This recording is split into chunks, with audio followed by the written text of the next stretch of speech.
Alors, salut les amis et bienvenue dans cette nouvelle vidéo. Aujourd'hui, nous allons voir le dernier texte de ce chapitre. Ça, c'est le dernier texte de ce chapitre. On va voir ça ensemble, on va décortiquer pour voir un peu le sens. Et comme d'habitude, prenez note. Et si vous ne voyez pas les caractères, comme dans la vidéo précédente, voici comment est-ce que vous pouvez maîtriser les caractères. Vous téléchargez l'application et vous écrivez n'importe quel pinyin. Le pinyin, ce sont les écritures que vous voyez. Ok, par exemple, vous voulez chercher le mot ça. Vous écrivez par exemple TA dans l'application, dans la barre de recherche. Vous allez voir le caractère va sortir. Lorsque vous rentrez dans les caractères, vous suivez comme dans la vidéo. Vous allez voir comment est-ce qu'on écrit ce caractère avec les différents détails. Vous faites comme ça pour tous les caractères. Comme ça, vous saurez écrire. Ok. Attendez. Ok. Ça, c'est la base du GOAT. Ok. D'accord. Donc, on continue. Donc, c'est un peu ça. Si ça, c'est clair, on commence. Alors,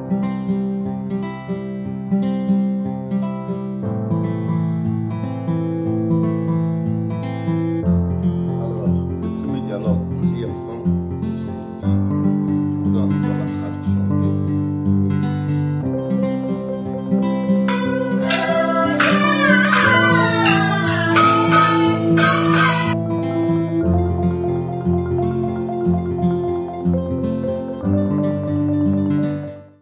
Donc aujourd'hui, le contexte, c'est deux amis qui parlent de leur professeur.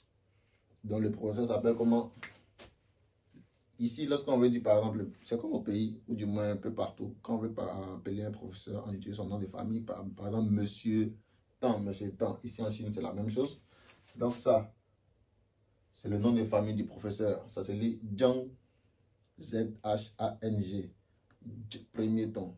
Zhang, ok? Zhang. Et quand on veut dire professeur, on dit ça comment? L-A-O, troisième ton. Essayez de répéter avant que je le dise. Et S-H-I, premier ton. Ensemble, ça donne Lao She. Lao She, ça veut dire professeur, maître, un peu ça. Donc, Zhang Lao She, ça veut dire professeur Zhang, ça veut dire monsieur Zhang. Donc, a dit quoi? Zhang Lao She, Xingqi Liu,也不休息啊. Dans les... Ok, petit à petit. Le monsieur Zhang ne se repose pas, même le samedi, par exemple, parce que apparemment samedi aussi, monsieur Zhang est en train de travailler. Donc, l'élève demande à son ami, mais même samedi encore, monsieur Zhang ne se repose pas, quoi. Tiens, lui aussi, un peu dans ce sens-là, quoi. Donc, en mandarin, ça donne quoi? Zhang Lao Xue, Xingqi Liu. Xingqi Liu, ça veut dire quoi? Xingqi Liu, 6e jour de la semaine. Samedi. Zhang Lao Xue, samedi, hier. Hier, ça veut dire aussi. On a vu ça plusieurs fois. Aussi, c'est-à-dire il a travaillé lundi, mardi, mercredi, jeudi, vendredi. Samedi aussi. Ouais, aussi.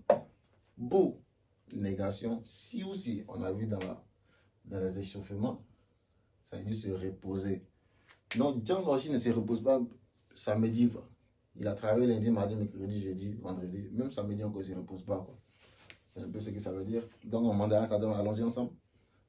Zhang Lao Xue, Xingqi Liu,也不休息啊. Ça intervient encore, c'est une exclamation en fait. Donc, Zhang Lao Xue, Xingqi Liu, 也不休息啊. Lui aussi. Il a qu'à se reposer un peu. Et l'autre dit, c'est ah. Ouais. Ta je dit tiens. Ok. Ta, ça veut dire lui, il. Ok. Je dit tiens. C'est ensemble, ok. Ok. Je dit tiens, ça veut dire récemment. Les jours récents là. On peut remplacer par jitian par jigeyue, ça veut dire les mois précédents. Ici, on dit les jours précédents. Ok? Vraiment. Vraiment, ça veut dire très occupé. Man, simplement, ça veut dire occupé. Tout mot, vous allez voir rien, quelque chose, ça veut dire très quelque chose. Par exemple, ici, l'adjectif qu'on a utilisé, c'est man. Donc, quand on met rien derrière, ça veut dire très occupé. Dieu dit tiens, ça veut dire les jours récents. Ok, récemment. Vraiment. Meilleur chidien, si aussi. Meilleur. Négation, chidien, temps, si aussi. Repos. Donc, ta, je, dit, tiens,很忙 OK 很忙没有时间c'est le temps 休息 repos donc ça donne 是啊他这几天没有时间哦不是他这几天很忙没有时间休息 OK 是啊是啊是啊 c'est une liaison 他lui 这几天 OK 这几天很忙没有时间休息 OK récemment il est beaucoup très occupé il n'a pas le temps pour se reposer et Ali dit quoi 那会很累吧那会很累吧那会很累吧mais si c'est comme ça c'est que ça doit être très fatigant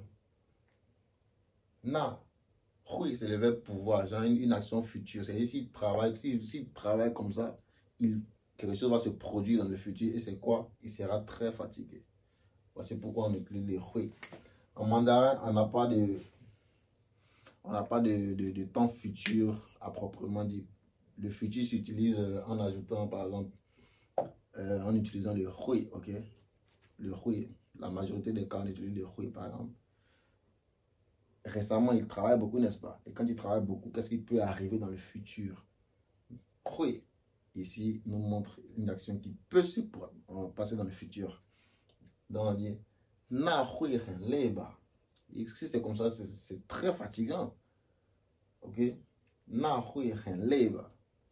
Et B dit 他每天回来 OK 他 encore le procédure 每天 on a vu ça veut dire tous les jours 回来 ça veut dire retour 来 c'est venir 回来 c'est revenir OK do le do veut dire ici tous ces jours là la résultante de tous ces jours quand on utilise beaucoup de trucs on utilise do pour qualifier ça 很累 OK donc on dit toutefois lorsqu'il se retourne quand il finit de travailler comme ça là il est toujours très fatigué c'est ça aussi simple que ça réalisez travaillez beaucoup si vous avez des questions n'hésitez pas de m'écrire en commentaire n'hésitez pas si vous n'écrivez pas non mais écrivez en commentaire OK on réalise le dialogue Zhang Laoshi OK Zhang Laoshi ça c'est la barbe du goat 张老师星期六也不休息啊 comment c'est fatigué il travaille beaucoup comme ça 张老师星期六也张老师星期六也不休息啊啊是啊他这几天很忙没有时间休息那会很累吧il n'y a pas de temps 那会很累吧他每天回来都很累 OK 他每天回来都很累 OK, donc ça c'est tout pour notre dernier texte. La prochaine fois, on va voir la grammaire et on va voir des exercices. Et c'est tout pour ce chapitre qui est donc comme j'ai dit dans la vidéo précédente, n'hésitez pas de partager le contenu de cette chaîne avec vos différents amis sur vos différents réseaux. c'est pas mauvais. On va agrandir notre communauté. Ça peut toucher plusieurs personnes parce que peut-être ils n'entendent pas, ils n'ont pas entendu parler, ils sont jamais tombés dessus. Donc, c'est toi qui regardes, si tu trouves que, ok, ça t'apporte quelque chose, ça t'est bénéfique, tu peux liker, tu peux t'abonner si ce n'est pas encore fait. Beaucoup de personnes regardent les vidéos sans s'abonner. Donc, si tu as réussi à ce niveau, regarde voir si tu es abonné. Si tu n'es pas abonné, abonne-toi, like la vidéo, commente, dis-moi ce que tu penses de tout ce contenu. Si ça te plaît, si ça ne te plaît pas, si tu veux qu'on change quelque chose, si tu ne veux pas qu'on change quelque chose, tu peux me laisser un commentaire. Si tu trouves que laisser aussi un commentaire, c'est bizarre, il y a mon mail en description, tu peux me laisser un mail. Je vais le lire, ok? Et c'est un peu ça. On se revoit la prochaine fois. Sur ce, peace out.